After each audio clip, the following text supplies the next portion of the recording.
Okay, well, let's keep that markets theme going. CommSec Chief Economist Craig James joins us. Craig, we just said the gold miners got crunched today. Just explain to us what's really happened with gold over the past 24 hours or so. Well, it's a case of good news is bad news for gold. Gold is very much a safe haven, so people buy it in troubled times. There was some concerns late last week in terms of the situation between Iran and Israel and whether there was going to be a very significant stoush between the two, and that could affect oil supplies, could affect economic growth, not just in the region, about the globe. But things settled down over the weekend, and so what we saw on Monday in the US and the European markets was a fall in the gold price, and it was down by 2.8% to $2,346.40. Now, remembering gold hit a record high on Friday on concerns about the instability in the Middle East, and we saw that basically sort of unravelling yesterday in terms of the US sessions. And of course, that did play out in terms of the gold sector today. Gold sector is around about 3% of overall capitalisation on the share market. So it's not a biggie, but it's not a small one sector either. But you did have the likes of Northern Star down 3.5%, Newmont's down in the order of 4.6%. And Craig, just give us a sense, how strongly has the gold price really lifted this year due to all those geopolitical tensions that you just talked about? Yeah, since the start of this year, we've seen something like a 13.3% increase in the gold price in US dollar terms.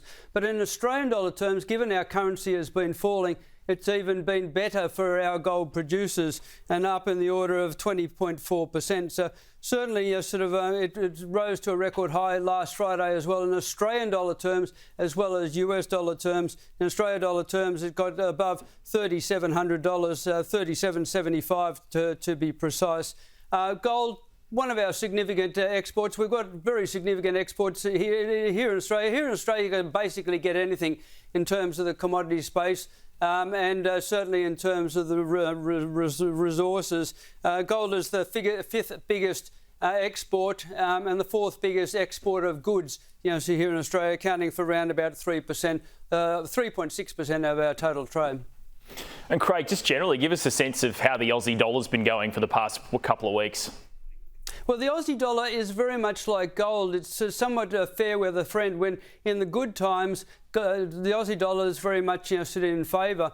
And what we're seeing is last week an easing of the Aussie dollar. Today it's lifted somewhat, but still sitting around about that 64.5 cent mark. Seems to be very, very comfortable about the low 60s. And certainly in terms of the Middle East, the situation hasn't totally settled down. We've got to see some downside risks for the Aussie in the current environment and some upside risks in the price of gold. And look, we obviously have the budget in 3 weeks. Iron ore price is critical for that. Are they still faring a bit better than what Treasury's expecting? Yeah, the iron ore price continues to be well above what Federal Treasury has estimated in terms of the budget accounts.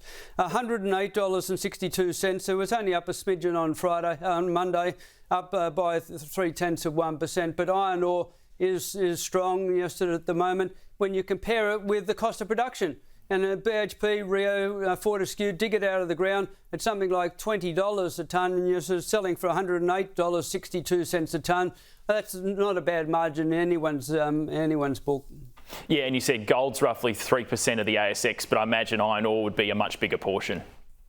Yeah, iron ore is sort of either number one or number two, depending on which way you look at it.